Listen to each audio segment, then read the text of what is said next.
So good morning to Katsina. Hope you're all doing very well this morning.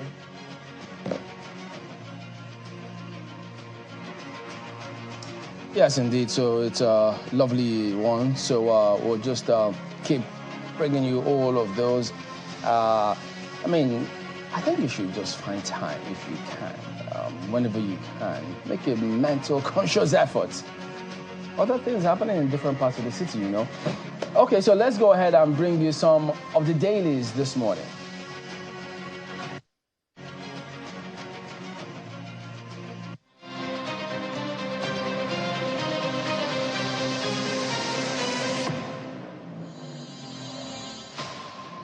Here are some of the papers we've got for you here this morning. I will start with Nigerian Tribune.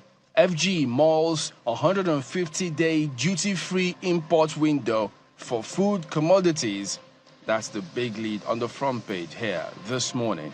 The Blueprint also follows a similar narrative. FG tackles food crisis, orders importation of duty-free grains. Vanguard also on the same line. FG opts for duty-free imports of rice, beans, wheat, other grains. That's a lead story on the front page here. But at the bottom strip right there, end of the road for 9 billionaire kidnappers in Lagos. Well, some interesting stories there. You might want to check that out and see those who are involved in that particular unfortunate scenario. Have a look at Daily Independence. FG rolls out measures to crash high food prices. That's what they also report here today. Nigerian News Direct, 3 days after abduction, Kaduna journalist's family is still in captivity, no contact established. So we're keeping tabs on that one, hoping the authorities do what they have to do. But look at some of the riders here this morning. As the Hono community residents desert homes, ensure you rescue our colleagues unhurt. NUJ tasked government, security agencies. Journalists shouldn't be targets of kidnapping. AYCF reacts. And the last of the rider here says, police still combing forests to rescue victims, ascribed to the PPRO. Well, this Nigeria, minimum wage, states have enough resources to pay, says Akpabio. Well, look at the riders. Senate President, private sector will be worst hit by new implementation. NAS will pass wage bill expeditiously, Abbas pledges. That's a lead story on the front page of This Nigeria Today. On New Telegraph, Nigeria's reliance on 18-year-old census data misleading policy decisions. That is ascribed to the NPC. So they want something to be done on that one. Or Daily Trust, pressure mounts on FG to release Nnamdi Kanu. Only one option available after political agreement, as ascribed to Yadudu. The Guardian 2023 budget performance outlook. Unfunded deficit hits 1 trillion naira in 9 months. Worsens FG's fiscal position. And then they just go ahead to break it down for you. You see the debt service, recurrent expenditure, capital expenditure, revenue, and then you also get to see the fiscal deficit, all highlighted on the front page here this morning. And then beneath that story, ex-generals task FG on new wage demand, cuts in governance costs to avert crisis. That's an interesting scenario right there this morning. Leadership newspaper here today focuses on the fuel scarcity. NNPCL marketers pass the buck as queues spread. And then Business Day, Nigeria's private equity investments up 322% on energy, ed tech. So that's what they see. A weapons smuggling surge raises fresh security concerns. Business Day reports right there on the front page as well. The Nigerian Observer, S&P tips Dangote refinery to boost forex supply in Nigeria. So that should be an interesting one for you if you'd like to check that out. Those are some of the dailies here this morning.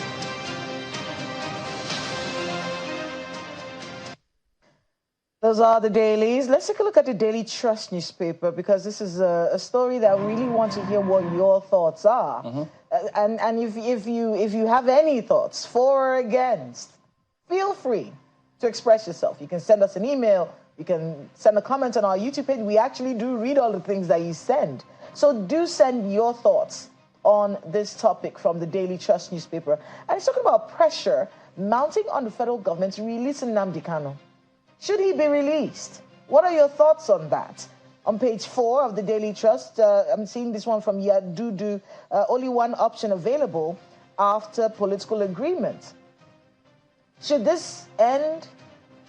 Should he have his day in court? We had a guest here not too long ago who said, look, he has to have his day in court. He should go into court and defend himself. Do you think that some kind of solution outside of the courts is the way to go? And if the government does opt for that option, do you think it will provide the lasting solution to this problem? Especially with everything that's going on in the Southeast. And if you're in the Southeast and you're listening to me, it's Monday. In many parts of the Southeast, there are still sit-at-home orders. At least yesterday, people had to deal with that. So if you are in the Southeast or you have a voice or you believe that you have a solution that could bring back the prosperity, bring back the peace that we're used to in southeastern Nigeria, talk to us about it. Let us know. You can send an email. You can send a message on the YouTube channel. Say whatever it is that you need to say, respectfully, of course. But just so we can understand what's going on. And if you want to know more about this story, go to page 4 of the Daily Trust newspaper and see where all the fault lines are being drawn. And then there's a story here from This Nigeria, if we can have that up, about the minimum wage. And we're seeing that it is from the Senate president. He says states have enough resources to pay. That's what Akpabio is saying. More on that from page 4 of This Nigeria. It says the private sector will be worst hit by the new implementation. And that's the conversation that's been going on. Okay, so while we're talking about minimum wage and how the government should pay workers, have we thought about the fact that private sector many people in the private sector have not been paying minimum wage? You can ask your local POS operator what her boss pays her. You can find out what people are going through. So for people like that, what's going to happen to those businesses? Are they going to be compelled to pay minimum wage to their workers? Can they afford it? And with the harsh economic climate that we have, with the problems people are having with keeping their businesses running, is this the way to go? More on that from page 4 of This Nigeria. Well, I think part of the challenge now is the journalists who've been abducted, who were still waiting for their release, as has been widely reported by the dailies here this morning. Look at Vanguard newspaper. Beneath that lead story, 72 hours after abduction, fates of Kaduna journalists remain unknown. So it's a huge concern because, these guys go for almost anyone who's everyone, anyone. They just, the spate of kidnapping, you just never know. You just never know. And that is why, security is at the top of a lot of challenges that we do face.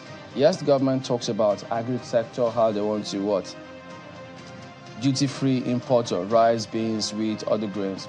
Yeah, as good as it may sound, but they shouldn't also forget to perhaps do a lot more in addressing those challenges of farmers going back to farms. The herders not killing farmers or causing some rift somewhere. It is a huge challenge that needs to be addressed. And so we're keeping tabs on that one, hoping that not just because they're journalists, but because they're Nigerians above all else. So we need to ramp up all of those efforts to ensure that these things are done. So the challenges of the economy dovetail, I think, almost feeds all kinds of vices that people carry out, including the gentleman. Well, I know some people, I call him a gentleman, but yeah, he unfortunately did try, but we'll keep tabs on that one as well here today. So those are some of the highlights this morning on some of the front pages. We will be back in just a moment. Stay on with us.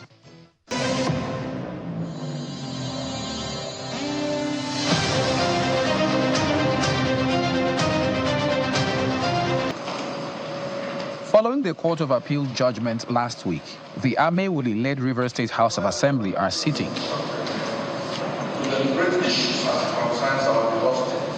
After the Speaker takes his seat, the leader informs the House of 2 judgments from the courts in his possession. I have in my possession the certified true copy of the enrolled order of the appeal court's judgment.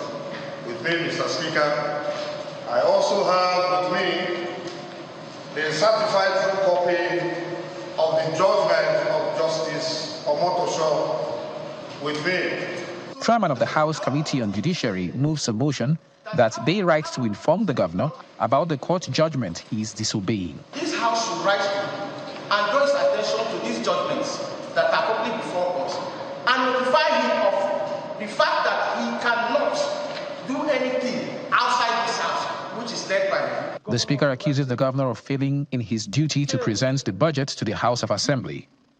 The House resolved to write a letter to the governor, even as the Speaker says he has 7 days to present the budget to the House. The governor of Rivers State has failed in his duty, in his oath of office, to present the appropriation bill to the Rivers State House of Assembly. He has failed to do so up till this date. The Constitution in Section 121 mandates the governor to present the appropriation bill to the House of Assembly. We should also notify the governor that in total disregard to provisions of the 1999 Constitution as altered and the judgment delivered on the 4th day of July 2024 by the Court of Appeal in appeal number CA/PS/198/2024, in which all actions taken by the 3 suspended members, including purported screening and confirmation of commissioner nominees for appointment, caretaker committees, and other approvals, has been declared null and void.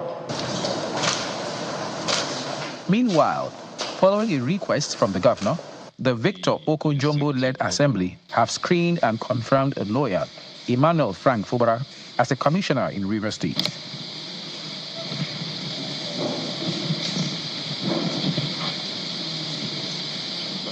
Mr. Okojombo starts off proceedings by reading a letter from the governor requesting the screening of the commissioner nominee. Pursuant to Section 192 of the 1999 Constitution as amended, it is my pleasure to forward Barrister Emmanuel Frank Fubara to the Rivers State House of Assembly for screening and confirmation as Commissioner and member of the Rivers State Executive Council. The House rules are suspended and Mr. Frank Fubara is led into the House for screening. Responding to questions, however, the nominee, who is from Apokotoro local government area, promises to leverage his experience for the development of the state. As you know, the law profession, we are regarded as learned. We have touched almost every sector that you can just imagine. And I know that wherever I find myself at the end of the day, I will be able to discharge the duties of my office creditably.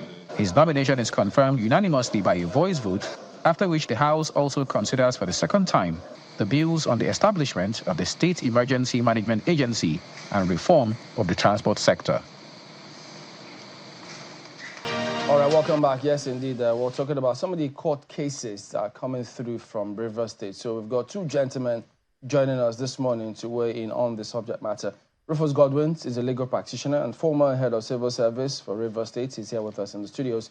We also do have joining us virtually Henry Ekene, who is National Legal Advisor, the Committee for the Defense of Human Rights, CDHR. He's also a legal practitioner. Gentlemen, good morning and thank you for joining us on the program today. Thank you. Thank you for having me. It's my pleasure to be with you this morning. Okay, so Mr. Godwin, before people said Jack Robinson, after the judgment in favor of the Martin Amiule-led Rivers State House of Assembly, another judgment came through, barring the chief judge and others from dealing with Martin Amiule and 26 others. So this is confusing for several people. They keep wondering, they don't even know what to do. So if several people are confused, but the governor doesn't seem confused about it. So the other group went ahead and screened the nominee he then said, look, this is the legitimate group. So from the point of law, what is the implication of that judgment, the latest one? First and foremost, I want to say for the records that Amewule, even by the judgment you just referred to, is the Speaker of the River State Assembly. If he never was, the judgment of the Court of Appeal delivered on Thursday last week has settled that and put that to rest. The River State High Court judgment, the Court of Appeal, the Chief Judge. No, I'm coming to that. That's what I'm talking about. The Court of Appeal judgment, because you refer to Amewule as the Amewule-led faction of the House of Assembly. Is he not leading the group? Amewule is the Speaker of the River State Assembly. Is the Speaker not the leader of the group? It's the Amewule-led faction. Is the Speaker not a leader? He's not leading the faction. He's leading the House of Assembly of River State. I didn't say faction. I said group. I'm glad you noted that correction. No, I didn't say, there was no correction. Okay. I didn't say faction. So let us acknowledge that Amewule, Right Honorable Martin Chike Amewule, is the Honorable Speaker of the River State House of Assembly. That has been confirmed by the Court of Appeal judgment delivered last Thursday, 4th of July. We proceed from there. What happened, which you just referred to, is the most egregious affront I've ever seen in my almost 40 years as a lawyer, that the Court of Appeal, in its appellate jurisdiction, delivered a judgment where he has slammed and indeed fell short of casting strictures on the High Court of River State for assuming jurisdiction on a matter that is exclusively vested in the Federal High Court, and said, look, you have no jurisdiction. Therefore, the orders, the ex parte order you met, they were a nullity. It's elementary, even for a rookie lawyer. And I said this on air. Jurisdiction is the bedrock, is the concrete foundation of judicial adjudication. If you don't have it, you labor in vain. The trial court of High Court of River State, Justice Charles Wali, labored in vain when he assumed jurisdiction and the matter exclusively vested in the Federal High Court. And the Court of Appeal has said so. So I'm quoting an extant substituting judgment of a higher court now. Okay. Now, that has not been done.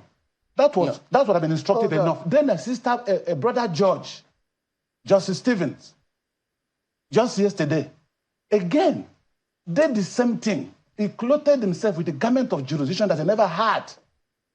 And with such effrontery, ordered the chief judge, please don't receive anything from the House of Assembly. Can he do that?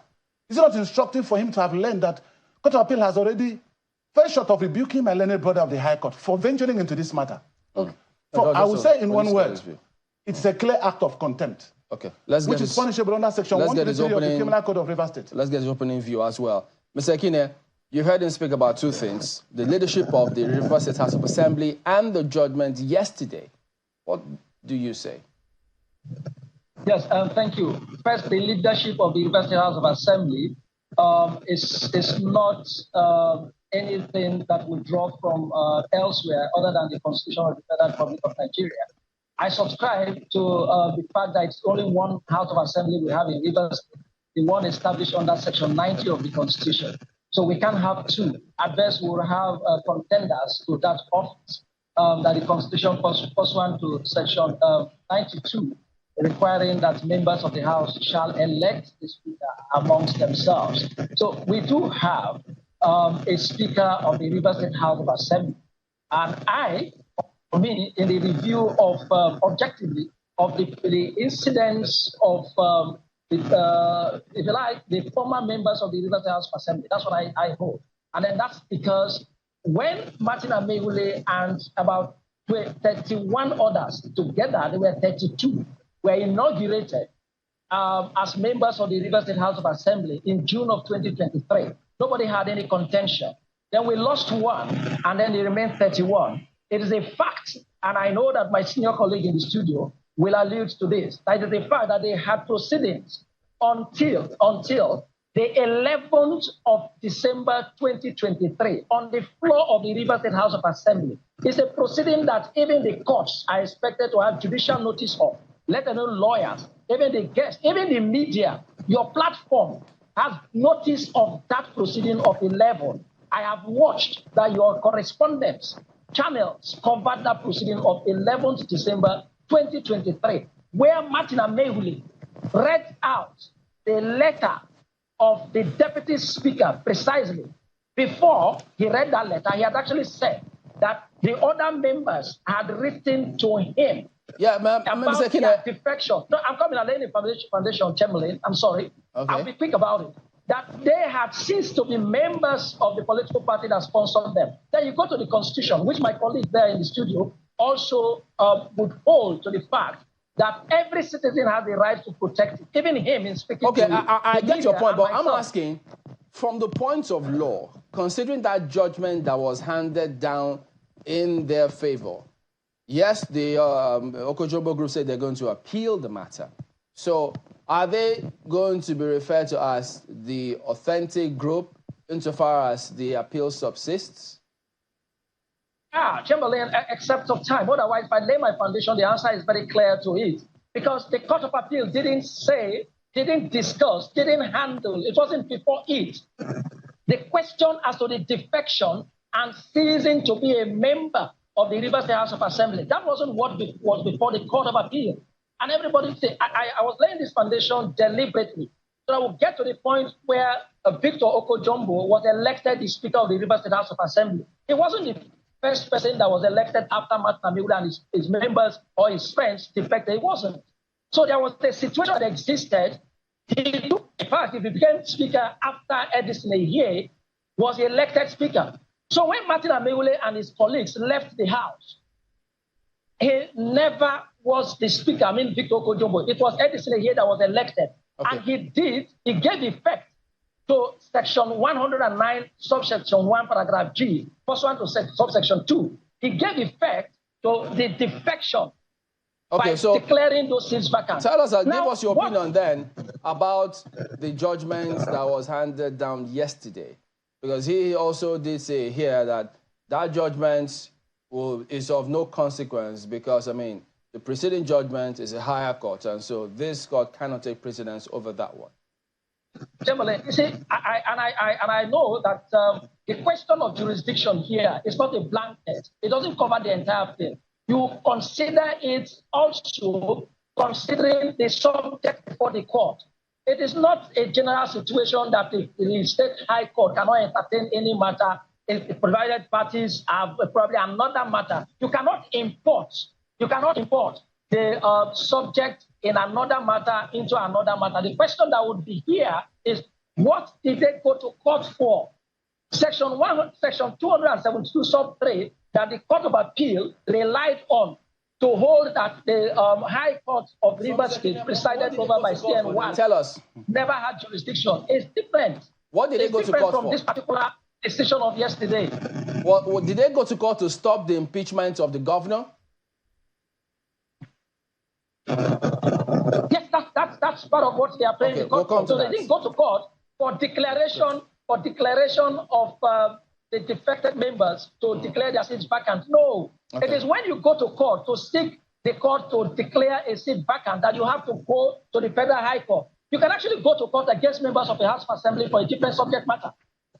Okay. You can go to court for against any person who is impersonating members of the House of Assembly. It's a different matter. It's not a question that the Federal High Court has exclusive jurisdiction with respect to the provision of 272 subsection 3. All right, let's get Mr. Rufus on that, because one of the issues that came up, especially from that court judgment on Thursday, first of all, let's start from there, was that this ruling that we heard from the court was on jurisdiction. It had nothing to do with who's going to be the speaker or who's going to be having, who the lawmakers representing the people of River State are going to be. Everyone kind of understood that this was strictly based on jurisdiction. What do you make of that assertion? Because based on everything that's happened, you've basically interpreted that to mean that they should come back and they are the legitimate members of the State Assembly. Jurisdiction of a court is not invoked in the abstract. It must cover a subject matter. What is the subject matter here? It is a subject matter that determines whether a court has jurisdiction or it doesn't have. That takes us to what they went to court to seek. They are asking for declaration that Okojombo is the legitimate and substantive speaker of the 10th Assembly of the River State Assembly. That's the first declaratory relief that Okojombo and his team sought before the High Court.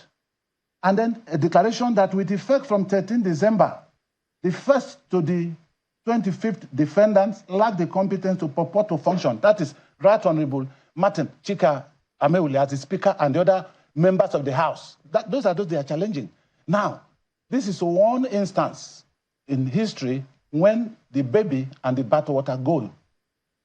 If the Court of Appeal in its wisdom said, look, if the State High Court, you are not supposed to be hungry for jurisdiction. That's a principle of law. Courts are not hungry for jurisdiction. You wait and see that the right subject matter comes before you, initiated by due process in accordance with the law. You don't go searching for the jurisdiction, ferreting everywhere, like a sentry. That's what the State High Court did, presided over by Justice Charles Wali. The Court of Appeal said, no, you did not have jurisdiction. Having said so, what will happen? It struck out. And then he made an order, and that is the gravamen of that judgment. He said parties are to return to status quo ante bellum. What does that mean? It's sad that in Nigeria, professional issues are taken over by those who are ill-prepared or have one understanding of it. Everybody now joins the fray. What about what Mr. Kine thinks about the judgment that was handed down yesterday? It's completely wrong. I'm coming to that. The Court of Appeal said parties return to status quo ante bellum. In Ojukwu against the military governor of Lagos State, the Supreme Court defined what is status quo ante bellum. That is the state of affairs, the situation where you were before the legal battle started. So I should ask you here, rhetorically, what was the status before Kojumbo and his colleagues, who were suspended members of the House, went to court? It was that Right Honorable Martin Chike Ameule and his colleagues were lawful members of the House under his leadership as the Speaker. That was the position, the state of affairs. That was the status. That status was what Okojumbo sought unsuccessfully to derail. And the Court of Appeal said, no, return to status quo ante bellum. We're going to talk about what happened yesterday. What happened yesterday was an affront. Because I know you want to respond to that. Yes. But let's talk a little bit about Rivers State in itself and what all of this is doing to governance in the state. It's such a fragile situation. Doesn't look like a solution is going to come out of real soon. Two houses are sitting. And this one is swearing in the commissioner. This one is saying you have to represent the budget. Talk to us about governance. In your view, how has this affected governance in the place? I can speak on this authoritatively because I have been in government almost my entire working life. I joined the government as a law officer, became the Solicitor General of the state, and ended up as head of service of the civil service of Rivers State. Does it worry you? Does it worry you? Does this situation worry you? That is why we are here. And the only way you can see clearly the absurdity that this constitutes is to take a flashback to the last 8 years in Rivers State. The last 8 years was the years of boom, the years of prosperity, the years of governance. Did we have any incident like this? All the development agenda was carried out. Then we have less than a year after that 8 years of prosperity, of good governance, of unity, of a political family. What we're having now makes all of us shudder. And we are all embarrassed and scandalized. Why is this going on? And so we are concerned. That is why we are here to set the record straight. And then the way to go about it is to sound an alarm that those who are politicizing the judiciary through these matters are creating judicial anarchy for us. The High Court should have advised itself, no, I can't hear this matter. Justice Stevens of the Rivers State High Court should have advised himself, I can't hear this matter. Why? Because the Court of Appeal has just delivered a judgment where it said the High Court has no jurisdiction on this matter. Forget about what the coloration my Lenin friend is trying to give it, to say, oh, what went to court yesterday is a different thing. Is it not entitled to his view? Is the same way you're giving yours? No. I'm rejoining. I'm rejoining this issue. But you say we should forget about his. No. That view is What? erroneous. So yours is not? Mine is the correct view. Mr. Kine, what say you? Chaplain Taylor, you see, a former permanent secretary, when I don't discuss personalities, but professionally, I think I should make reference to a senior. I would imagine that he would have told us, and even the public, those who are here, including you, what the subject in the suit for yesterday was. Yeah. And let me ask a simple question. This is rhetorical. I don't expect him to answer.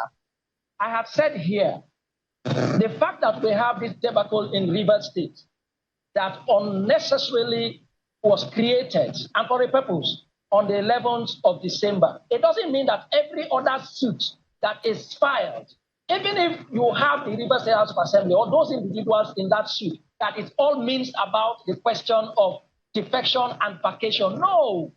So the matters that deal with defection and vacation, we should let those matters go on, which are in the Federal High Court. Okay, well, Mr. Kine, we'll try and get that connection back to you. But that inures to me as a benefit, so I can take advantage. No, I think we got him back. Chamberlain, I'm still here. Go ahead, still please. Here, Chamberlain, please. Yes, I know the one that is before the Federal High Court by civil society organizations. That is where they are talking about the issue of defection and vacation.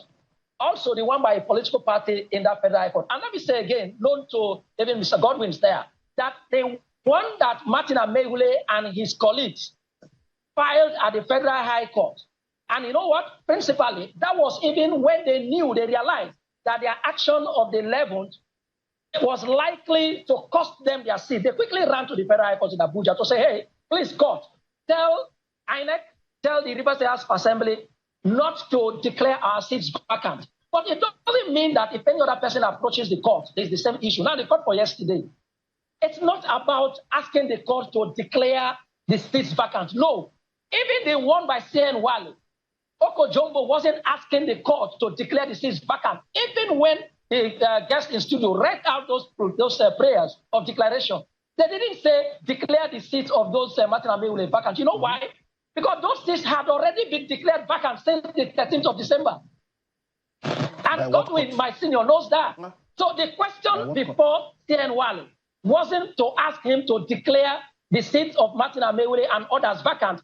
Chamberlain and Kaila, it's different for me to tell you that, look, Mr. A's seat had been declared vacant yesterday by another person, but he's holding on himself still today as a holder of that seat that was declared vacant. And but Mr. Kine, what does it then mean? What does it mean? Because Mr. Rufus was talking about that, why the court says return to status quo antebellum. Very good. Oh, I will explain that. Thank you, Chamberlain. Antebellum cannot also be imported from another matter into another matter. It's not also a blanket issue. The question of antebellum will be with respect to the particular subject and the parties before the court. Now, let me say for the one with respect to CN Wale, in my understanding, Oko Jumbo had been elected Speaker of the Rivers State House of Assembly. At the time he was elected, Martin Ameghule and his other friends had ceased to be members. So for him, and even for the Court of Appeal, antebellum before that, in that case, it cannot be antebellum in another case.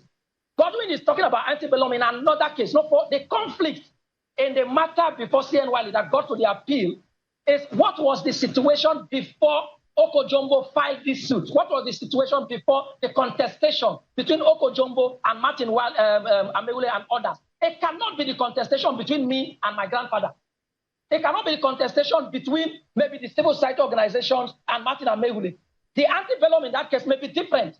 The antebellum in the case of Victor Oko Jumbo and two others, yes, against Martin Ameghule and 24 others, cannot be the antebellum that Godwin is explaining. Okay. It's not. So even if the Court of Appeal ordered that antebellum should be maintained, it meant that what was the situation before Oko Jumbo filed? We'll get him to respond quickly. But could you tell us, how many people were elected Oko Jumbo as Speaker? The members of the Rivers State House of Assembly that were left. Chamberlain, you don't need to ask me. But if you ask me, I'm telling you. Unfortunately, in Rivers State. No, hold on, Chamberlain. Unfortunately, in Rivers State, and let me lay a foundation before I say that, the Constitution of the Federal Republic of Nigeria considered that in delineating constituencies in a state, no state house of assembly shall have less than, I think, 24 and not more than 40. So can two people elect one person as Speaker? Yes, they can. Even three, two can. And let me say why. I have a good opportunity that I have a senior there. And let me lay a foundation. It's not about having a senior, it's about the Constitution. The Constitution never, and even in Rivers, they will never envisage a situation where we will have this depletion of members. It has never happened anywhere in the world. Mark me, no legislature anywhere in the world that as much as almost the entire members of the House cross-carpeted. Okay. So it's a strange situation. We were left with 3 members, except anybody who is arguing that Martin Amaewhule didn't leave. They are the ones that will talk about 3 members. Okay. Those who are arguing that as they left, they lost their seat. You will not mind whether there are 3 members. And you know what? Sorry, Chamberlain. When they depleted to 3, it was disturbing to even the remaining members. That was why when they, to 4 rather, when they quickly elected Etisne here, he quickly notified INEC to do the needful to conduct elections to fill those vacant positions. So at that point, the members of the House of Assembly that were left were 4. They elected the speaker. After the other one resigned, if I heard you right, you say 2 of those people elected Ogojombo as speaker. That's what you're saying? Okay. Yes, they can.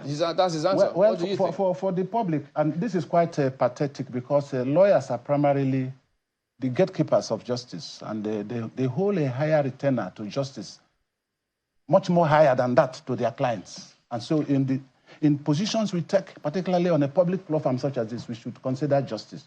I feel a sense of revulsion for what is clearly a constitutional heresy by my learned friends saying that in a house, 3 members form the quorum and they can elect a speaker among themselves. I'm not sure he has adverted to Section 96 of the Constitution, which provides that the quorum of a House of Assembly shall be 1/3 of all the members of the House. And we have a 32-member House of Assembly. What is 1/3 of 32? That is what we are talking about here. That 1/3 is what he has reduced to 3. Even by the most bizarre mathematical principle, you cannot come to the conclusion that 3 is 1/3 of 32.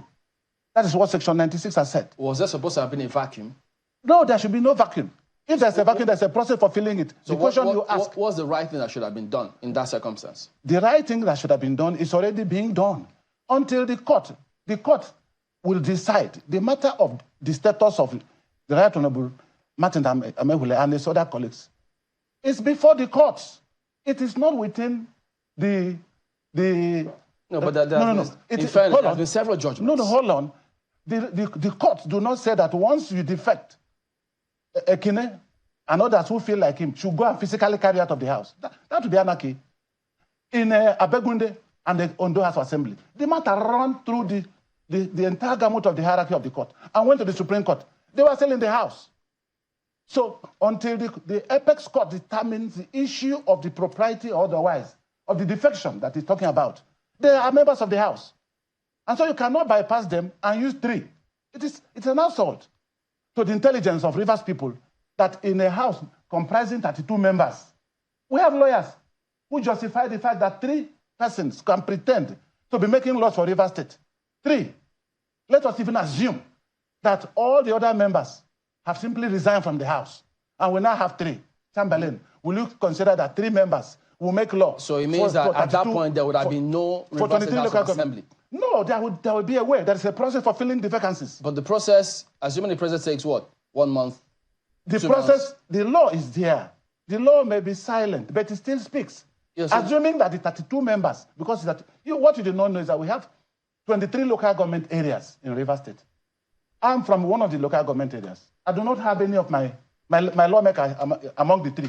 So who makes law for me in the kangaroo 3-man member you're talking about here in the house? 23 local government areas. I'm from one of them. 3 will make law, and I'm not involved. The other 20 LGAs, who represent them? That is the logic. You do not have to be a lawyer to understand the falsity of this. So what's your point? What should have been done? Assuming it is already being done. Which is what? The court cases? Martin Amaewhule is the speaker. Yes, he has quoted references. He has made references to the fact that they have defected. But until the court finally determines whether the defection is proper or not, you cannot physically go and carry them out of the house. They are members of the house. In other words, and the Court of Appeal has said, we return to status quo ante bellum. No, before that decision, in other words, there would have been no decision being taken by the Rivers State House of Assembly up until the matters are determined. That's your point. I would say hypothetically, assuming that 33 out of the 32 members of the House, now Martin Amaewhule and the other 26 have resigned from the House, and they are no longer members of that House. And we are now left with 3. I ask you, look at Nigerians and answer Nigerians. Can 3 members make law for 32 members legislature? Can 3 members one from Opobonkoro, one from Ahodaist, the other one from Boni. Make laws for 23 LGAs. What are the 20 LGAs, including my own LGA? You don't need to be a lawyer to see how offensive this is. Mr. Kine. And for one of them to arrogate to himself. Okay. Let's respond because he laid the foundation before that. So let's see what he thinks. The foundation he laid evaded all of these issues. Mr. Kine. Yes, Chamberlain. I wouldn't imagine that I would come for this discussion and I wouldn't read the relevant sections. Yes, with respect to quorum to all members, and I would ask to rhetorically, no, I don't expect my senior to answer. In a classroom or in a school where there are 5 members, and then 3 were expelled. 3 were expelled. They were no longer students of that school. 2 will be left. If they are called upon anywhere where that school is, those 2 will go and represent them, even if it is a decree that all schools shall have 5 pupils, but 2 have died, or they have been expelled, or they have left. So the situation in Rivers State, I agree and I sympathize with all of us that we never envisage, nobody plans to have this situation of having only 3 members. Now, this question of quorum is this. When you say quorum of all members, it is members, not quorum of non-members. So if you have 31 members at the time, because 1 had died, then it remains 31. And then out of the 31, you have 27 of them who, by law, I don't mind whatever discretion anybody will express. I hold on to the Constitution. And I say that the Constitution didn't provide that it is a court that will come and declare a seat vacant. I challenge anyone to read Section 109. All of the paragraphs under subsection 1, to activate it, it is subsection 2. It didn't say the court would declare the seat vacant. No court declares any seat vacant by our law. It's not like somebody made an illustration this morning.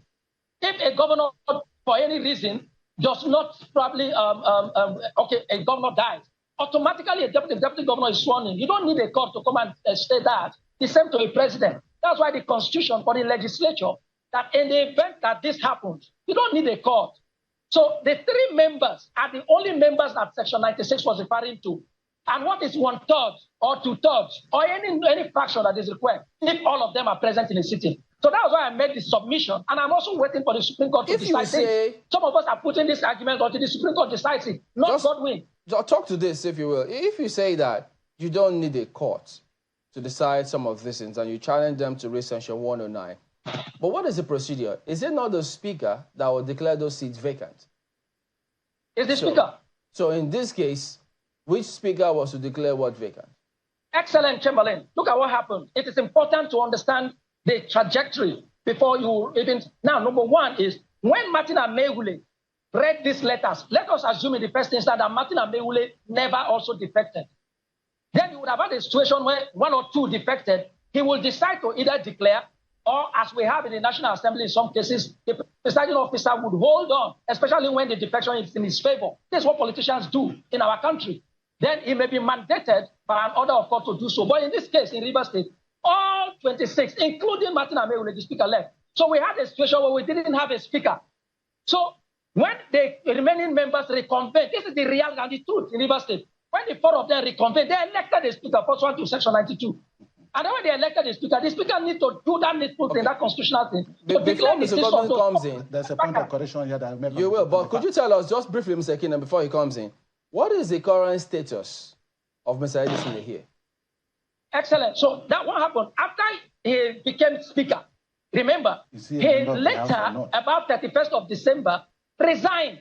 So imagine again, too, when Edison here resigned, the number of members depleted further by 1, and became 3 members left. So the 3 members reconvened later and elected another Speaker. But if you say he's resigned, but we know the process of resignation as a member of the House of Assembly, State Assembly. Yes. Have those processes been fulfilled? Has the seat been declared vacant? Has INEC even recognized his resignation? Yes, excellent. You know what? And as a lawyer, I'd also had a question about the resignation of Edison here. But you know what? You can't compel a person, even before the recognition or confirmation by INEC, you can't compel a person to be a member of association or a member of the legislature. Let Mr. Rufus come. He has resigned. His resignation, I agree, that they have some procedural question. But he's no longer a member of the House. There's a point of correction on fact here that I need to make so that the error does not germinate into the psyche of the public and they will take it as true. It is that there is not one single case in this country, and I challenge my learned friend to show it. There's not one single case of defection, either at the State House of Assembly, in the 36 states, or National Assembly, where the defectors simply carried their book and their documents and vacated and left. They had remained on seat until the matter became a litigation, until the Supreme Court. All. I asked him on air, let him mention one case at the State Assembly of any of the Houses of Assembly or the National Assembly where a member or members have defected, and then all of them just packed their things and left.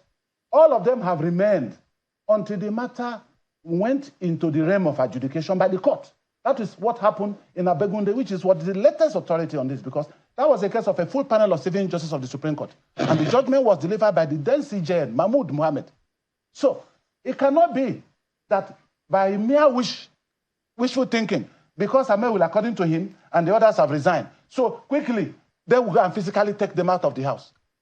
They must await the judicial process to set in. That is what we're talking about.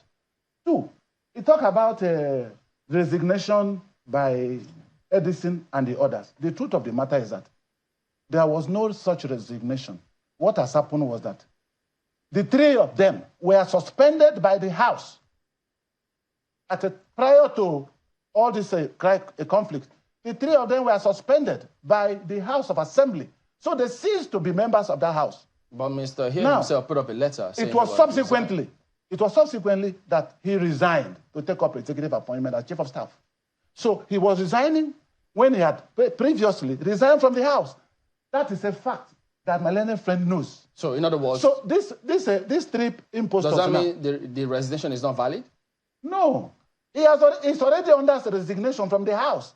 A man who has been suspended rather from the House. He's at liberty to go and do whatever I want to do. You were challenging him to tell you which law, which case has anybody defected that didn't end up in litigation. Yes.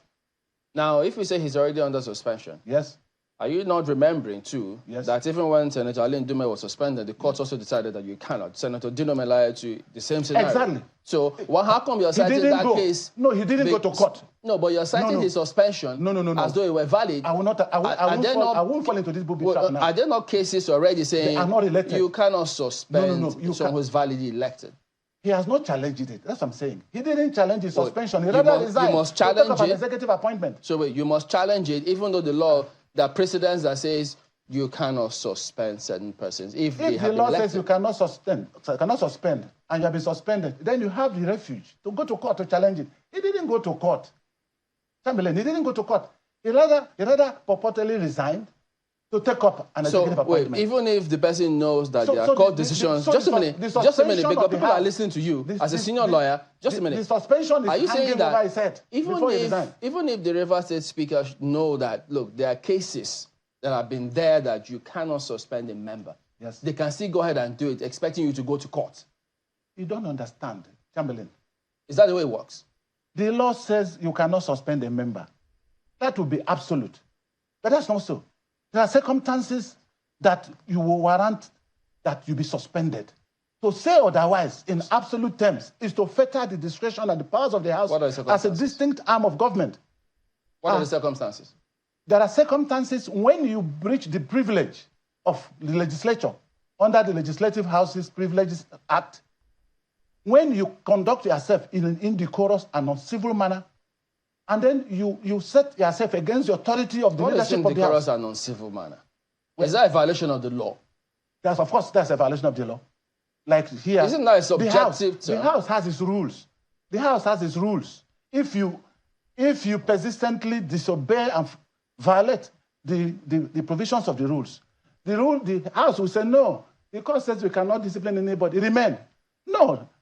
The legislature is a different arm of government. If they take action that the court considers to be unconstitutional, the court will come in. And the court comes in not on its own, going about saying that, look, I have seen you do this, let me arrest you. Somebody has to go to court. When this thing was suspended by the House, it was within his right, constitutional right, to have gone to court to challenge the suspension. He did not do it. But that doesn't take away the fact that he was suspended as a historical fact. But the truth of the matter now, which my learned friend has not adverted to, is that on his own, willy-nilly, he subsequently resigned to take up an executive position. Okay, let him respond to that directly. Mr. Yes. Kine, go ahead. Yeah, Chamberlain, please. Let me also pose another rhetorical question to the former head of service in Rivers State, and I ask this question. If he suspended a civil servant in Rivers State, will that civil servant be taken to have been dismissed or sacked from the public service or civil servant? The question is no. The answer that is no. Allow me to answer. That No, just a hold on, member of the House of Assembly... Just hold on. Let him finish. Hold on. Go ahead, Mr. Kine. Yes. Suspension is not... I'm not even going to the angle of the decisions of the court that you have no right to suspend a democratically elected legislator who was elected to represent the constituency. Then you gather in the House, perhaps maybe you have one dissatisfaction or the other, or even a rule of the House that was made subject to the Constitution, then you suspend. I'm not going there. But I'm saying, assuming, without considering that there's even a justification for suspension, if you suspend 3 members from a 10-member House of Assembly, those 3 members, I would want to agree, and I know you will agree, remain members of that House of Assembly. Howbeit, they are on suspension, right? Then the remaining 7 die on a plane crash. Is that House of Assembly not having members? By some faith, those 3 members can come back if that House of Assembly is called to answer, to say, look, at least we are still here and alive to represent that House of Assembly. And whatever that is legitimately required to be done by that House of Assembly, they can do it. So let me assume, without conceding, that the suspension, purported suspension, was subsisting before Martin Ameule and his other colleagues defected. And whether my colleague likes it or not, it is only in this country, and that's what the politicians are doing. Even when you know that the law is extant, and especially in this case, the Constitution, he said, let us do it, let them go to court. They said it during the election. If I let us manipulate the election, if you are dissatisfied, go to court. What kind of society, what kind of democracy is that? You know that if you defect, if I were a member of House of Assembly, and I prepare to defect, even if somebody told me to do so, the day I am accepting to that defection, I will go to my house. Why can't people be responsible? And then we are dragging Rivers State in this embarrassing manner. And then we say, oh, they are right. They are challenging their defection. They are the ones that first ran to Abuja. Because they knew that their defection will cost them their seats. Even before any other action was instituted. The first people that instituted action, just about 2-3 days after, is Martin Ameule and his colleagues. And they went to Federal High Court Abuja because they were afraid that they would be declared vacant. And they said, please don't declare vacant. Check that suit. Martin Ameule and others against INEC, and I think PDP, Rivers State House of Assembly, and even the security agents. He hasn't answered the question. What are we talking about in this state? One example in this country where those who defected just pack their things and leave without the intervention of the court at the end of the day. He emphasizes this fact. He gave an analogy through what he called a rhetorical question. I will answer that question. He said, if as head of service, I suspended a civil servant, would that amount to dismissal? I mean, it would be a misnomer and the misuse of language to equate suspension with dismissal. And there is a process in the service for disciplining an officer. So if you're on suspension, you remain suspended. But you're not dismissed. You're not dismissed. Isn't this the same thing that it's the point he was trying to make about the member of the House of Assembly? Don't join this fray. If you join the fray, no, that's what I'm asking you. The doors will rob you. No, because you're not considering what I'm considering. No. I'm considering I'm answering him. No, you don't interject when he's speaking. No, you interject when I do. No, that's Let me answer the question. I can't allow that germinate. No. That's not correct. No, that's because not I do interject. Please allow me. He gave an analogy, and I was trying to rebut that. You come in. Suspension is not synonymous. I have to moderate. That's what I do. Suspension, even in its most simplistic term, cannot be synonymous with dismissal. Here, the members of the House were suspended properly. They have not been dismissed. They have not been expelled from the House. In fact, expulsion would be the proper synonym for dismissal within the context of the House. They were suspended. If you're suspended as a member of the House, yes, you're still a member. Of course, you are still a member. To be a member. No. That's what I'm saying. They have been suspended, but they cannot enjoy the liberty of returning without being recalled by the due process of the House that suspended them. And all of a sudden, came to arrogate themselves with the position they are now posturing. That gentlemen, one is a speaker, the other one is this. It's so offensive to the sensibilities of our people. Can people watching now not say that the courts and the lawyers seem to be complicating this simple matter? That's what I'm saying. I expect that by now, my learned friend and all who think like him should be advised and say, look, gentlemen, the courts... What about you? Oh, no, the courts are there. That's what I'm saying. We advise our people to remain.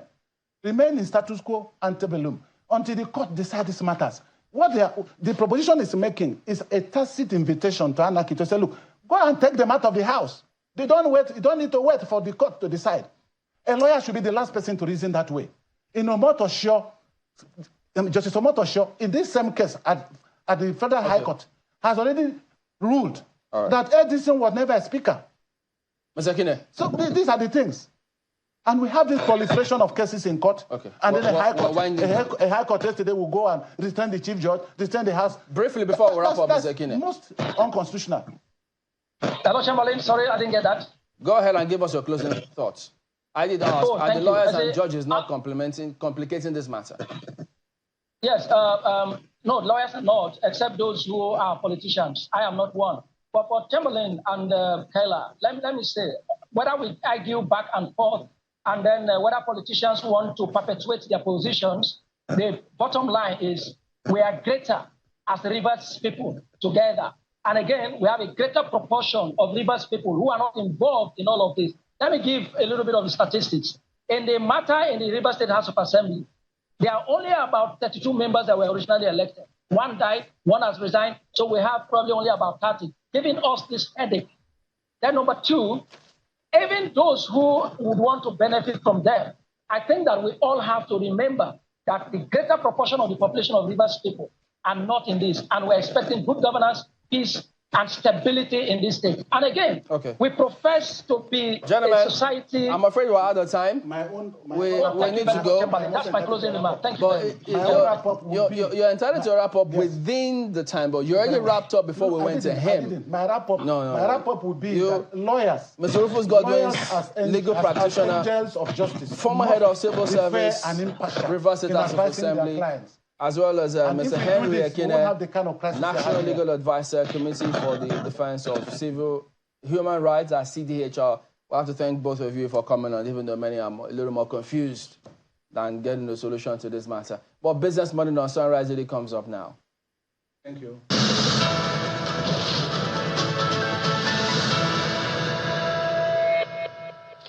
Thank you, Chamberlain. Good morning, everyone. Welcome to Business Morning on Sunrise Daily. This is where we do business before we head back to those current affairs conversations. We start, as usual, from the global space where oil prices were a little changed on Tuesday after a hurricane that hit a key U.S. oil-producing hub in Texas caused less damage than markets had expected, easing concerns over supply disruption. Looking at the number right there, it's minimal, almost unchanged, $85.79 for Brent. That's just a little bit of change right there, 0.2%. $82.35 is for WTI of the United States, and that's even smaller in change. And although oil refining activities slowed and some production sites were evacuated, major refineries along the U.S. Gulf Coast appeared to see minimal impact from the Hurricane Beryl, which weakened into tropical storm after hitting the Texas coast. That eased market worries about the risk of supply disruptions in Texas, where 40% of U.S. crude oil is produced. We come to Nigeria now where, well, this message has generated, is it true, is it fake, is it not? Well, one thing we know is that we have this message coming from the Federal Ministry of Agriculture, Food and Security, and it was shared on the X handle of President Bola Ahmed Tinubu's media center.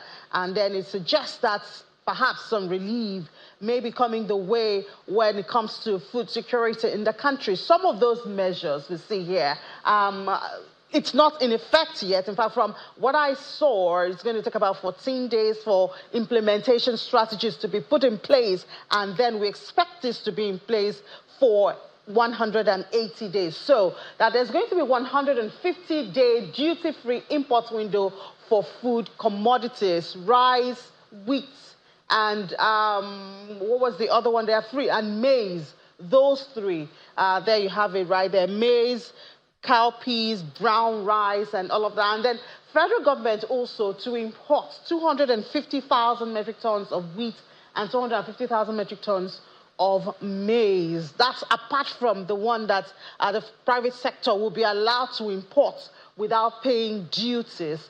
And then governments will engage relevant stakeholders to set a guaranteed minimum price this price-fixing government to engage. So I learned further investigation that this is one of the proposals from that Presidential Economic Council that has both the private and the public sector coming together. This is one of their proposals. And then over the next 14 days, there'll be talks. Yes, talks between the Federal Ministry of Agriculture as well as the, okay, let me look at that. The Federal Ministry of Agriculture, Presidential Food Systems Coordinating Unit, and then they will meet with respective agencies to finalize the implementation frameworks. That should happen in the next 14 days because they're doing this in collaboration with the Federal Presidential Food Systems Coordinating Unit, the Economic Management Team, and then the Ministry of Agriculture and Food Security. And then they're going to talk about the implementation strategy in the next 14 days, and then they'll have measures that will be implemented over the next 180 days. So maybe we should go through that again, if we could just have that for our viewers to see. No, let's go to the first one, the first slide there, to have that 150 150-day duty-free import window for food commodities, and that food is cowpea, rice, and then maize. And then federal government, apart from that, will import 250,000 metric tons of wheat and 250,000 metric tons of maize, also to support what the private sector will be allowed to do in 150 days. And then government will engage relevant stakeholders to set a guaranteed minimum price to ensure there's no abuse. And then also there'll be meetings and talks, strategy meetings for the next 2 weeks, that's 14 days, to set up the implementation parameters, and then this will be implemented for 180 days. So we'll see what that does, but we're happy to see this, looking forward to that implementation strategy that will obviously be aimed at easing the strain on food supply in the country, even if it's for 180 days, but at least this should be a stepping stone to allow for maybe farmers and the stakeholders in that value chain to do more when it comes to food security. We're looking forward to more conversations on this, and we'll start from this morning. You just have to stay with us right here on Business Morning. And then we go to the Naira. Of course, the Naira has a lot to do with this. The fall of the Naira will make things more expensive. But let's see how the Naira closed yesterday. At NAFEM, we saw that there was a drop, almost 1%, even worse than the day before. So it opened at 1,509 Naira, 67 kobo, but closed at 1,523 Naira, 85 kobo. That's almost 1% drop on the Naira yesterday. And then for NAFEX, it's almost unchanged, just very slight there. You see the drop from 73 kobo to 76 kobo. So that's why you have 0.0 there, but it's just a little bit drop right there. And this is in spite of that increasing forex that the central bank talked about. We'll also touch on that because the amount of currency outside the Nigerian banking system has reached an all-time high of 3.71 trillion naira by May. And this is according to data from the Monetary and Credit Statistics of the Central Bank of Nigeria. Unfortunately, about of the 100% in circulation, 93.56% of that is outside the bank. Well, analysts say this shows lack of confidence in the banking sector and increased preference for cash transactions. I wonder if issues around infrastructure, when it comes to transfer and e-payment has anything to do with this. It grew, that's currency outside banks grew by 104.89 billion naira in May compared to the previous month, marking a 3% month-on-month increase, and, I guess we have to look this way again, financial inclusion and promoting e-transactions. Well, not too far from that, we see that Nigeria's external reserve also increased. This is good news and should boost the Naira. Let's find out why it hasn't done that now. Nigeria's external reserve increased this time to a 13-month high. This is as at July 4, marking a 13-month high. And this record indicates the highest level of external reserve that is touched since the introduction of the unification policy. Let's talk about this with Dr. Bamfo. Dr. Josh Bamfo is a partner and head of the transfer pricing services practice at Anderson, Nigeria. Joins us from Virginia in the United States. Dr. Bamfo, thank you for your time this morning. Good morning. Good morning. Thanks for having me, Ini. Great. So we see our external reserve increase yet again. And we know the central bank has been telling us that inflows into the country has increased. Could you give us a bigger picture to help us understand or how this is happening, this increase, and what we should expect, because it's supposed to be good news? All right. Clearly, this is good news for the economy. We all know that one of the major challenges we are facing in the economy when it comes to macroeconomic variables is the volatility of the exchange rate. And if the Central Bank of Nigeria is going to be successful in stabilizing the volatility of the exchange rate, they will need enough external reserves to be able to support whatever policy they want to implement within that particular market in terms of consistent supply of forex into the forex market. And having that buffer or increase in external reserves is a very good thing. There are a number of reasons, obviously. Obviously, we need to ensure that our exports are increasing or being sustained in a very high manner. That will be dependent on our export of crude oil, which is our main forex exchange earner. Also making sure that hopefully the global prices are stabilized. As you reported, the price per barrel is hovering around $86 per barrel, which is a good thing. In addition to that is the remittances that we receive from relatives and friends outside of the country coming through the appropriate channels into the foreign exchange market has been very important. And that's something that the Central Bank of Nigeria has done a good job with by dealing with the IMTOs and having policies to ensure efficient flow of forex into the foreign exchange market. So that's also a good thing. What we've also recognized is the portfolio capital injection report that we had for Q1 of this year, where there's been some significant demand for government bonds and treasury bills, bringing in some injection of forex. The last bit I will touch on a couple of loans. One is the Afrixim bank loan, which is a crude oil-backed loan that Afrixim has made available to NNPC, and they've been disbursing this over time. That's around $3.3 billion. We know that the World Bank has also committed to inject about $2.25 billion to help the economy deal with some of the adverse impact of the key policies that they've implemented in recent times, which include the removal of fuel subsidy, as well as the unification of the foreign exchange window to make sure that we don't have a significant variance between the price of forex at the official market versus that of the prime market. So these are all significant sources of injection of external reserves, and it's good news to recognize that we've seen an increase in the value of external reserves in recent times. Just around April this year, I think it was around $32.11 billion, and today, as of July 4th, we've reported around $34.66 billion, which is a good outcome. I think what is even instructive will be the implications for, the foreign exchange market. Are we going to have a situation whereby the Central Bank of Nigeria will be more committed to supplying forex and to deal with the forex shortage challenges?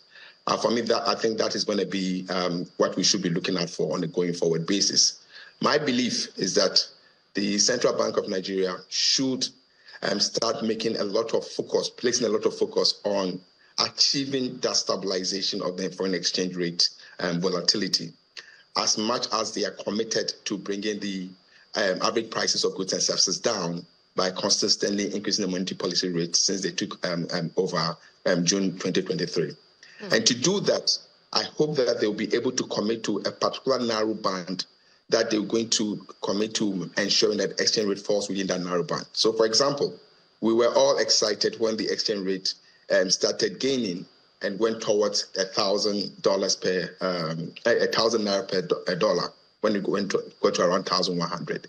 If they can commit to a particular band, let's say 1,100 to 1,200, 1,100 to 1,300, and be willing to intervene to achieve that, what that would achieve most importantly is to be able to curb speculative demand in the market.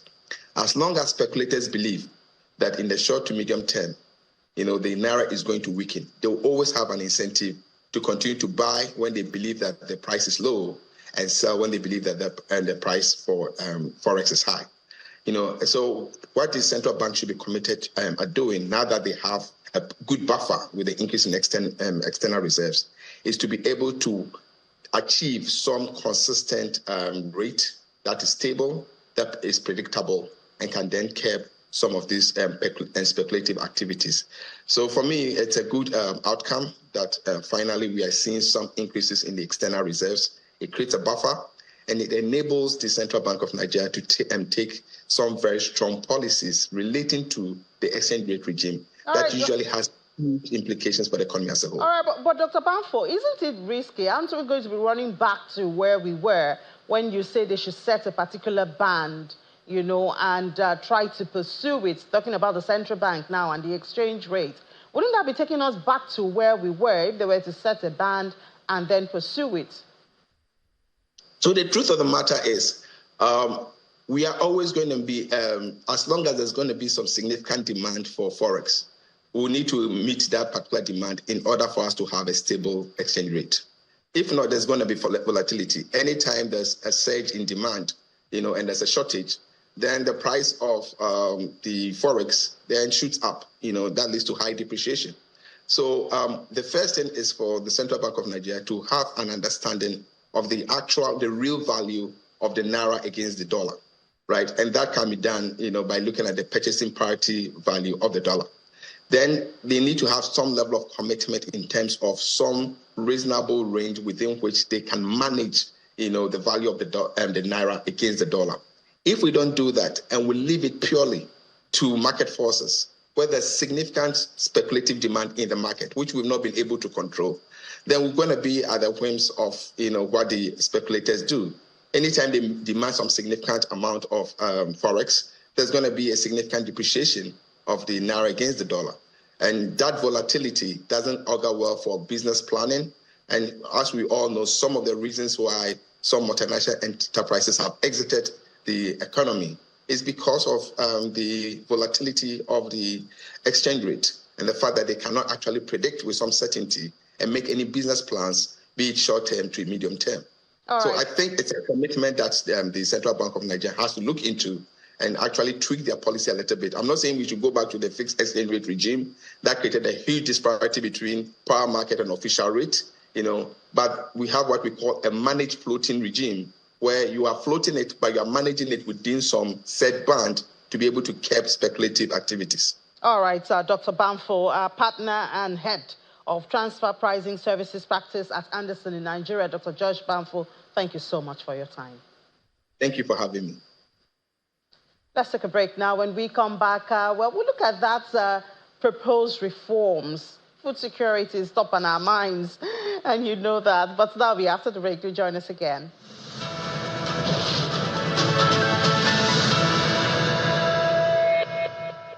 Welcome back. Yes, now let's look at those reforms again, proposed reforms.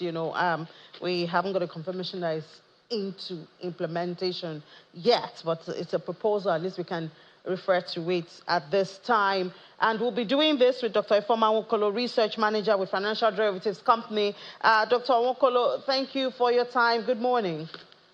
Good morning. Thank you for having me. All right, great. So if we may start with some of those reforms, I think the top on the list there is that 150-day import-free duties for those, especially the grains, which we know is a major one. Share with us your thoughts and perspective. I know you've had conversations on this at Financial Derivatives Company. What are some of the expectations that we should be having from this? Okay, I quite agree with you that this innovation or policy implementation is going to go a long way in trying to curb the prices of food commodities.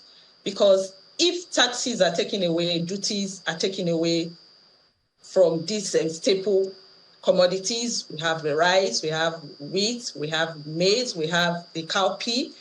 So you now calculate how many, if, for instance, we have 10% tax on rice. If 10% tax is removed from rice, it's going to have a trickle-down effect on the price of rice. If we filter into the prices of rice, so we're going to have, let's say, 10% reduction in the prices of rice. So it's going to go a long way in reducing prices of commodity. But let's not forget that this is temporal. It's just for about 6 months, I suppose. 180 days. 180 days, which is 6 months. So it's going to, then afterwards, what next? So yeah, but you know, even before we go to afterwards, we just saw the value of the naira. It's still dropping, and if they're going to import, thankfully no import duties, but they're still going to look for the FX to import. And if the value of the naira keeps dropping, you know, eventually we might feel maybe very minimal impact of it. I quite agree with you. Even if the impact is going to be minimal, I know it's still going to be better than nothing. And the CBN is trying all they could to ensure that FX is stable. FX is stable. And if we see for quite some months, about 2 months now, the price of dollar has remained stable. We just have a little thick few days from now. So we believe that when they're able to fix these things and prices are stable and FX prices are stable, I know that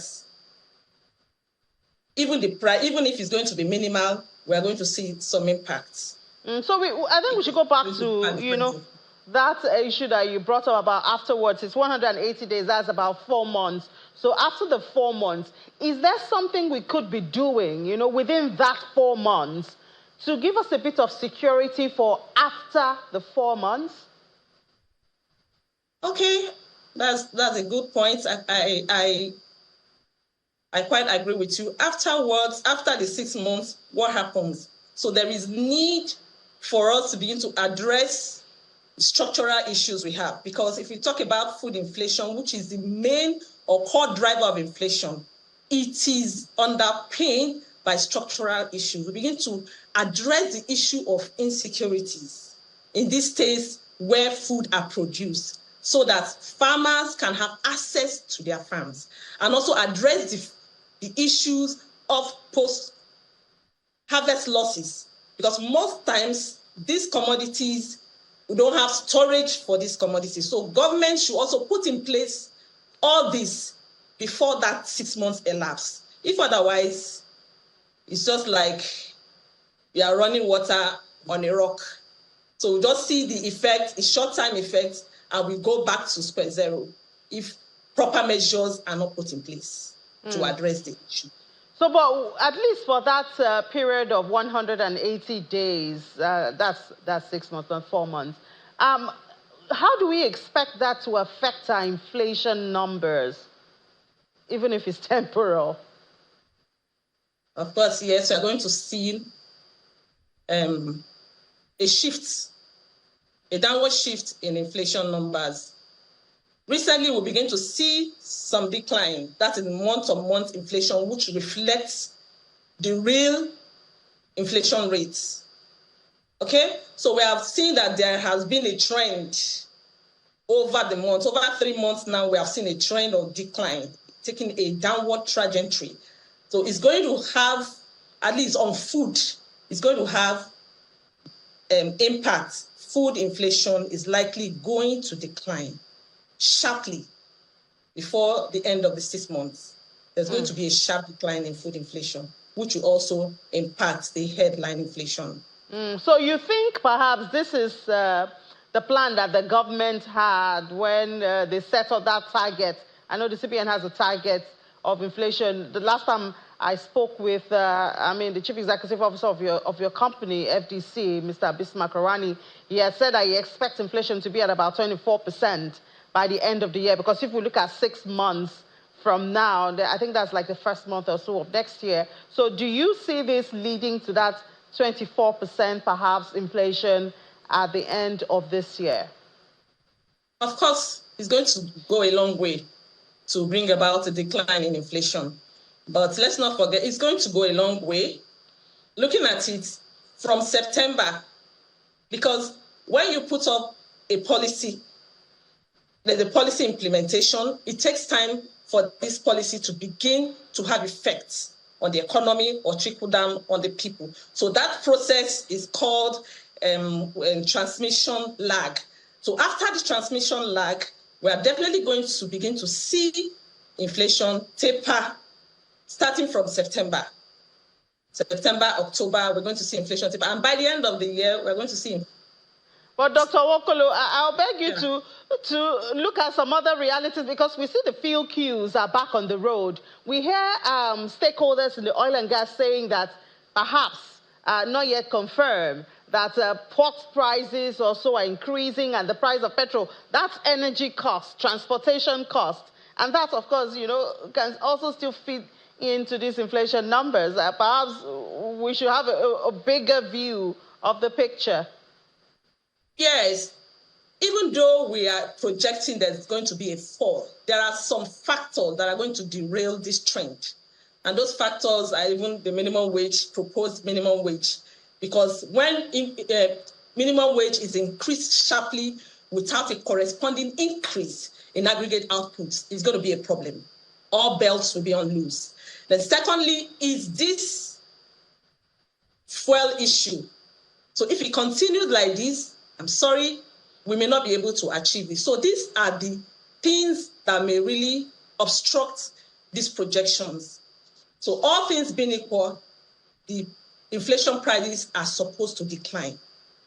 But however, they're supposed to, yeah. Yeah. Yeah, go ahead. However, these factors are the things that will either make or mar projections. Then we have, what else we have? We have the fuel prices that we are seeing now. We have queues all over the place. So we don't know if this particular announcement by NNPC takes effect. I really do not know if we are going to meet that projections. Yeah, well, then the police supply is another big issue. Yeah, well, another element in the room, because we saw that money supply has incessantly been on the decline, even after February that interest rates was high. It came down from about 79% to 69%, like 10% decline. But afterwards, we begin to see that beginning to increase from 63 to 73 and now 78. So it's another big factor that, if not curtailed, these projections may not see the yeah, I guess as with almost everything in life, we have to be intentional if we really want to. We cannot just make pronouncements and hope that the target will be met. But thank you so much for your time, Dr. Ifeoma Nwokolo, Research Manager at Financial Derivatives Company. Thank you for having me. All right, just before we head back, look at the numbers, closing numbers for the markets yesterday. It was the marginal down. It was the bear, but I mean, I was just glad that we didn't lose the 100,000 level. So we closed at 100,006. There you have it. It was really marginal, so we can forgive and say it's fine. Let's not look at the color. Yeah, so, and then it was all green for the activity chart. Deals looked really good, and I bet banking contributed a huge part of that, as well as oil and gas. They're getting a lot of attention now. But there you have top trades, LLAs. Remember, we talked about insurance. And GTCO yesterday, they had that facts behind their listing yesterday. So, of course, a lot of attention right there. They had 40.84 million in volume of trade. Top losers yesterday were PZ, CWG, and Charms. Charms right there was closed at 2.15 kobo after losing almost 10%. Looking at the other market now, the smaller unlisted market, that was also negative 0.3%, and market cap is still around 2 trillion naira. Activity yesterday was more of red at the unlisted. I guess a lot of attention being taken away from it. Fixed income has been kind of quiet these days. I'm sure they'll come up. They have that auction that the federal government, I think the federal government bonds. Anita will give you more details during Business Incorporated at 1 p.m. You might be interested. It might be a good buy for you, a good place to, hedge against inflation. So that's why you don't have to miss 1 p.m. for Business Incorporated when we have full details of that. Laddie Williams will be here, Anita Edit. They'll give you full details, a full dose. 55 minutes of business, global business is what you have right there. But for me now, I'll hand you over back to the Sunrise Daily Studios.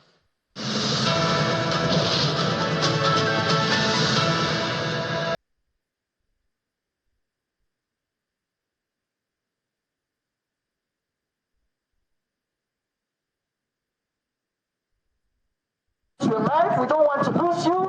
We need you around. I can try all my best and I can sacrifice my life to see that people in my country are free from these problems. He is not well knowledge. He's not well educated. If he was aware of where to go to, he wouldn't have gone to this extent. We have different departments, ministries that he would have gone to. He would have gone to social development. He have gone to the Ministry of Humanitarian. He have come to FCT, Emergency Department. He have gone to the security agencies to cry out. Well, Dr. Peter Olumuji joins us here. He's the secretary of the Control and Command Center in FCTA here. We're joined by Professor Owedo Dofia, who is the chief consultant psychiatrist. He's a professor of psychiatry, College of Medicine, University of Calabar. He's also the past president, Association of Psychiatrists in Nigeria. Good morning, gentlemen. Thank you for coming on today on the program. Good morning. Dr. Peter, let me ask you, how did your team, because you were there as well, how did you get a notice that this was going on? That unfortunate incident of yesterday, I was within the premises for another interview. Immediately I stepped out. Oh. They rushed and told me that, there's a young man going up the mast that is very, very high, over 180 meters high.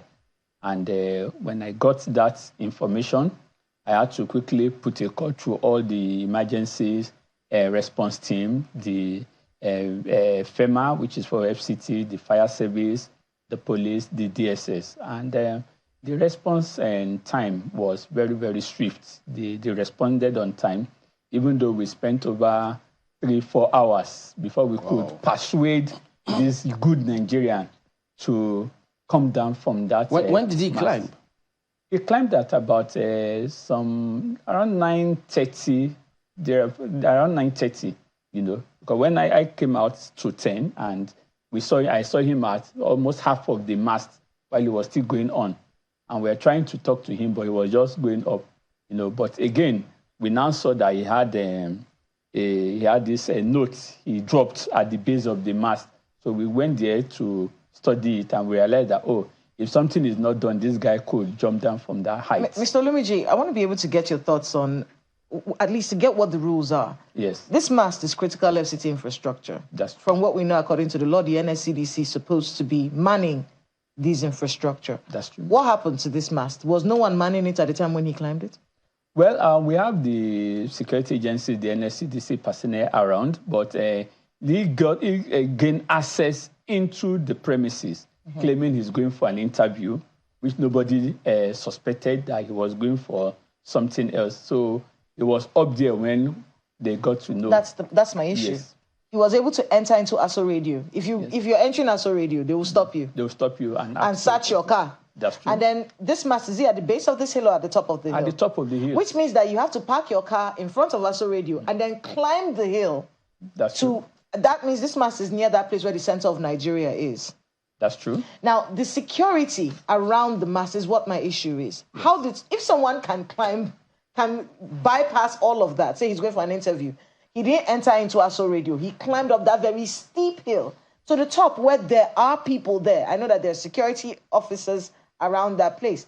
My issue is, and what I'm trying to find out from you is there any kind of accountability on how this person was able to climb up this infrastructure? If someone can climb it up and try to commit suicide, someone can climb it up and try to steal. That's true. So what kind of investigations are you going to do into the lapses that led to this incident? Yes, right now there's an active investigation that has been opened to unravel what happened. How did this gentleman got access to that mast and climbed down without nobody noticing him? All the security personnel on duty are also being interviewed on that. Well, Professor Odofia, let me come to you because, I mean, this matter, there are different thoughts going through different people when they see this. But you're in psychiatry, and we heard one of the officials for the emergency agencies there saying he's not well learned or knowledgeable.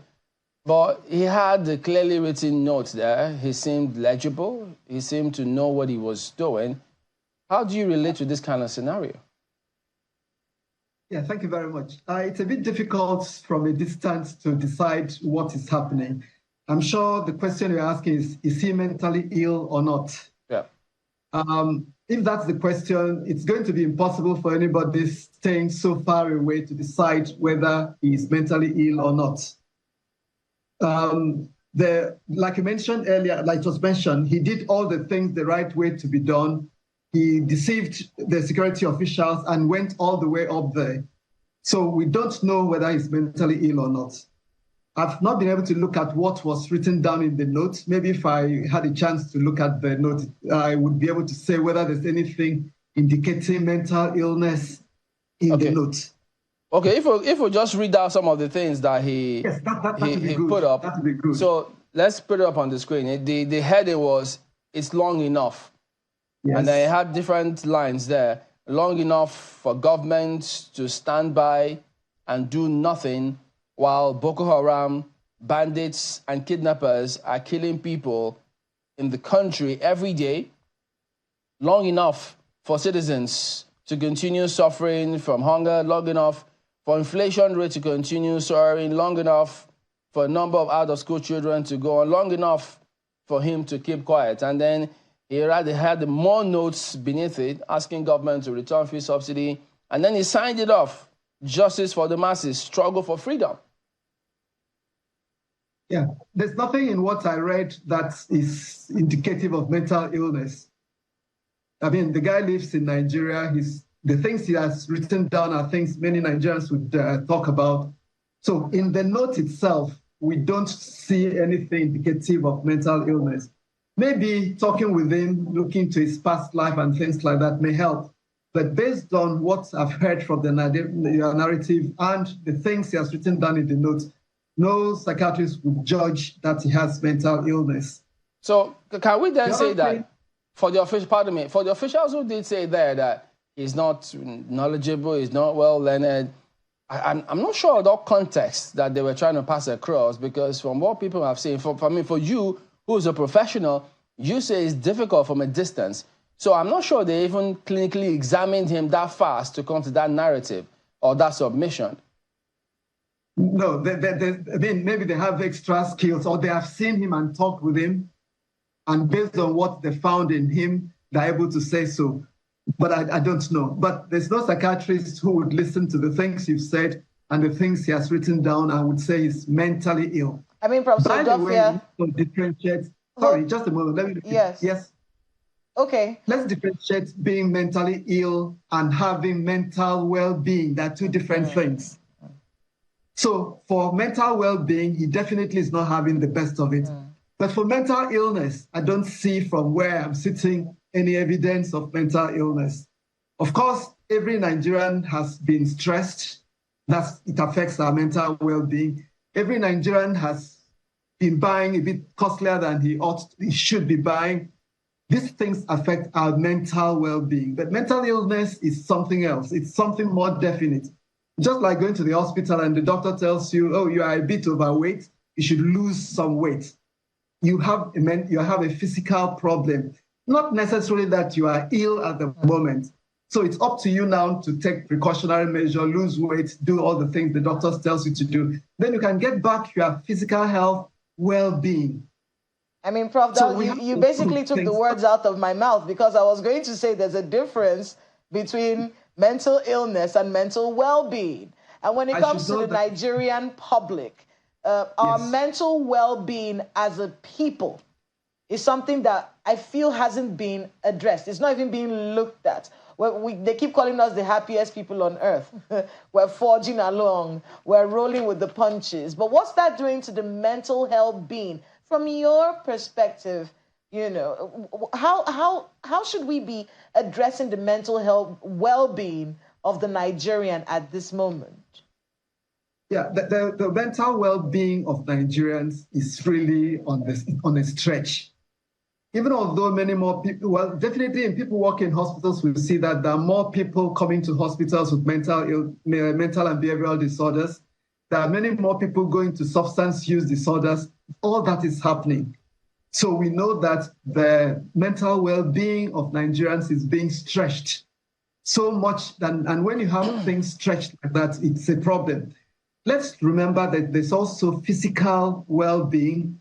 There's also social well-being.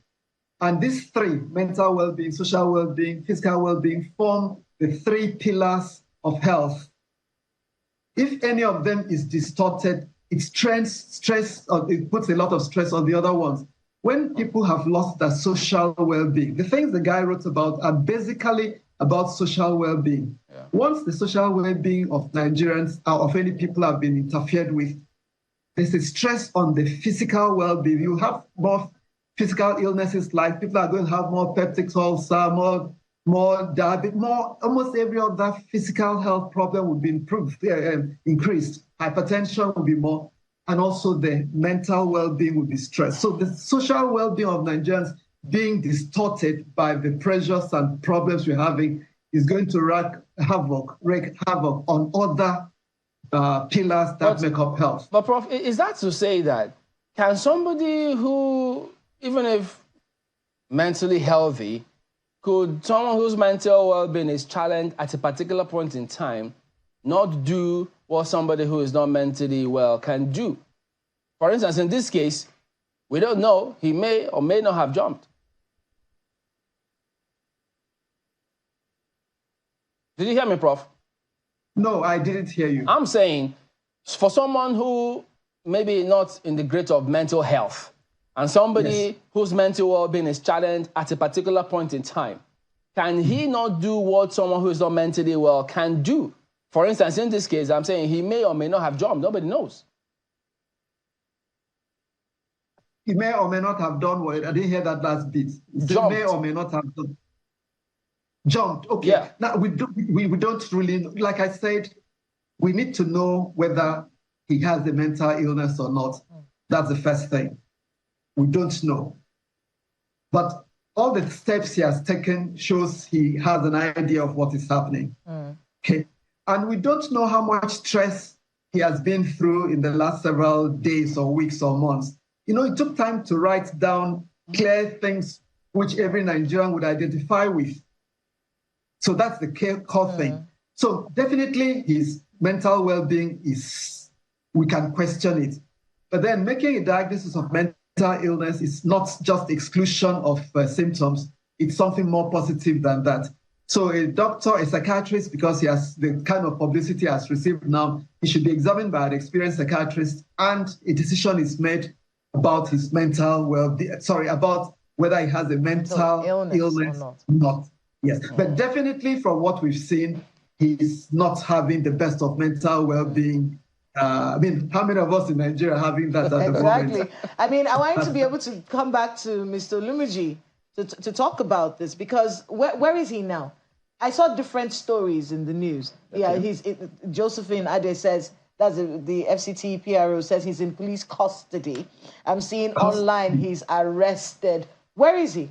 Yes, you know, when we were able to rescue him yesterday, we had interaction with him one-on-one. He has no mental health issue at all. He was answering all our questions properly. but we just noticed that. No, maybe he came back to his senses at that point.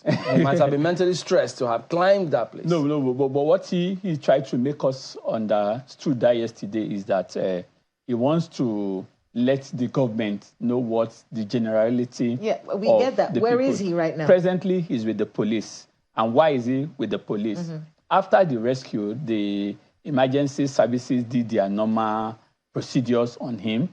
And you know that under the criminal code, section 321, anyone, 317, anyone that attempts suicide, is liable to a punishment of 1 year. And in the FCT... So let me understand I'm coming. Hold on, I'm coming. You hit the nail on the head. Yes. Now... Why are we arresting... Well, it's the law, isn't it? That's what the law... So if we're going to change that, we have to change the law, because Good. It doesn't make sense to I want to explain something to you. Someone who just tried to kill himself. He should be getting treatment. Is he getting treatment right now? I'm still coming to that. Now, the FCT operates the penal code.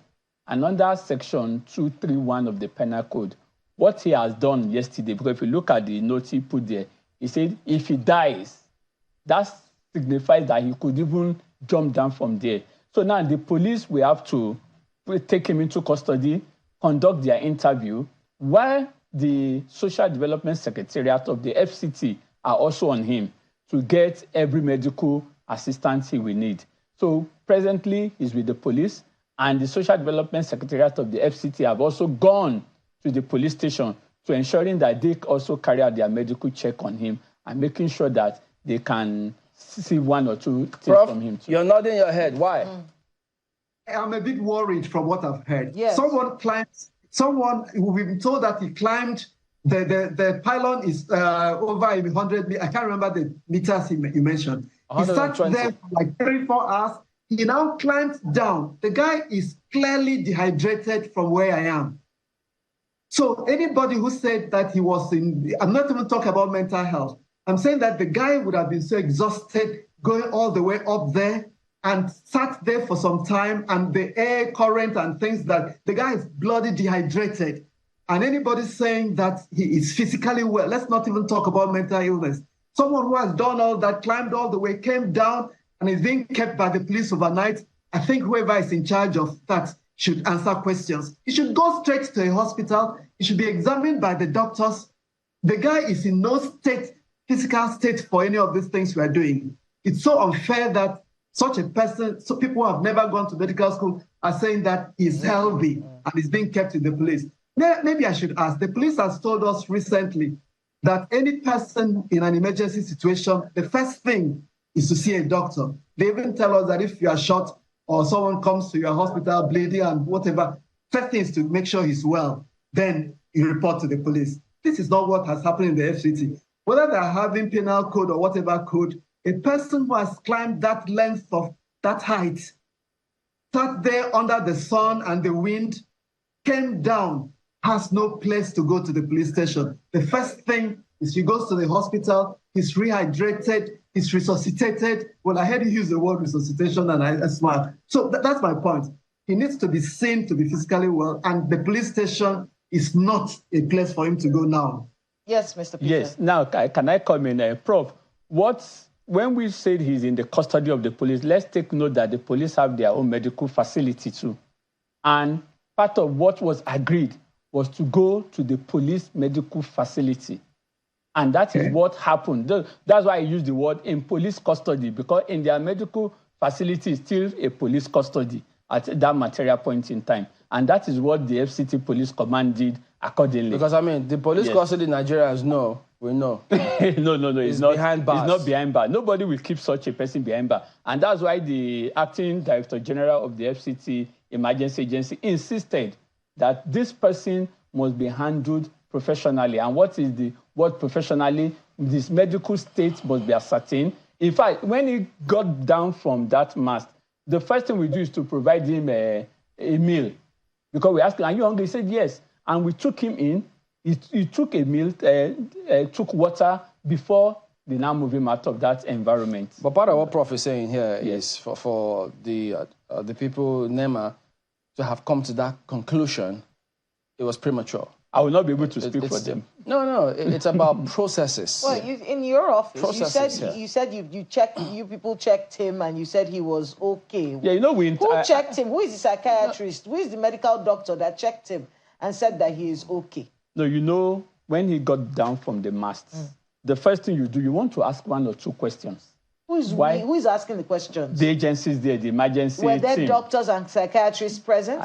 They were trained for that as emergency response. All right, Prof, give us your concluding thoughts on this one. What we should be doing in this kind of case moving forward?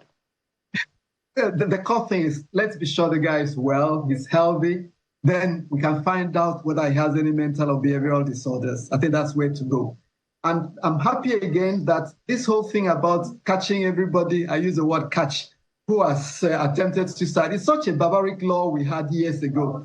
And the people we copied those laws from have moved forward, and we are still keeping laws that have long abandoned.